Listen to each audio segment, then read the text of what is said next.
Oh, somebody decided to bring the droid out. Yeah, smile for the pictures. So this is clone 140 if you're looking at a map that we're standing in. And we're in the midst of 3 cottonwood clones. It's not real differentiating. You can see a big difference between the hybrids in general. They root easier than the cottonwoods. They tend to grow faster, at least the first year is what I'm saying. There is some question on those on insect and fungal resistance in the southeast. They're a question mark still.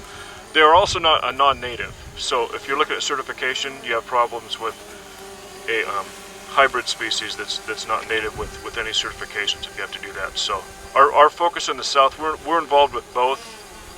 Deltoides, there's some very good growing deltoides. If you look straight at the very back of us at the far end, those are pure deltoides back there. And what my first glance is, and Randy Rousseau is probably much more familiar with this, is that the deltoides, if you can get them rooted and established, they're good, but it's the establishment phase which is hard. So where they established well, which I can't say why they did better there than here, they grow quite well. So there's a little bit of a hurdle to overcome. We will not walk to the far end, but just after lunch, there will be time. I don't want to take up, we got a lot more speakers and stuff.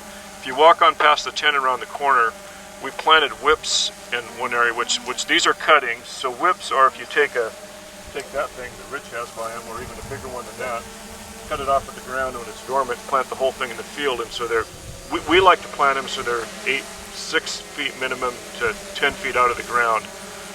And it's a cultural reason. It's good on crop care. It's easy to work them if you got to do any handwork. They're a lot easier to find than these things buried in the brush.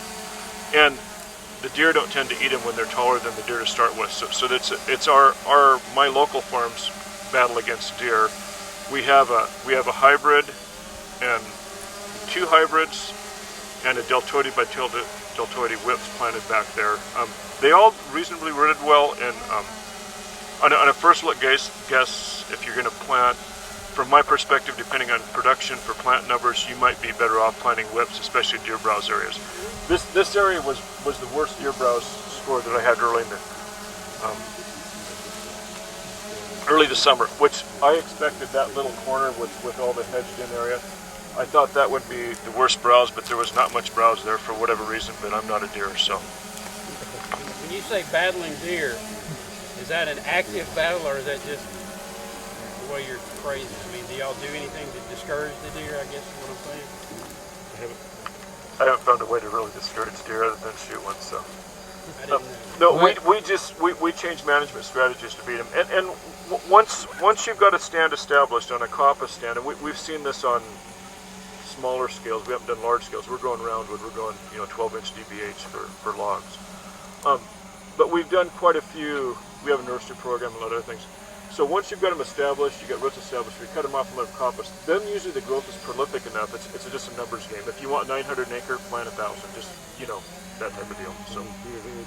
But it's your establishment year, which is your most expensive year anyway. You've got all your input costs. You've got no money coming back that year, and you got to pour a bunch of manure to get them to that point. Next year, they're more expensive if they're this tall than if they're that tall to do your early, chemical application and stuff. So.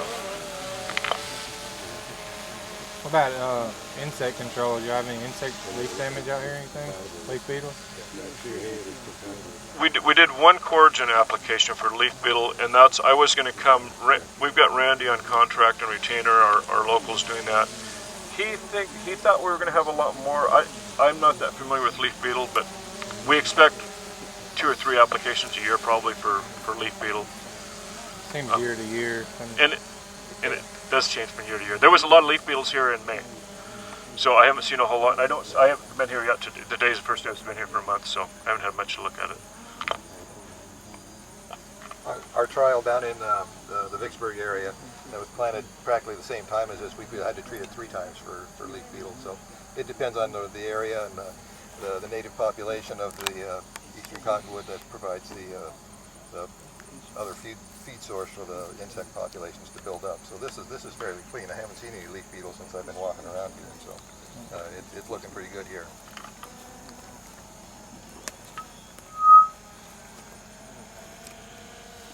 Okay.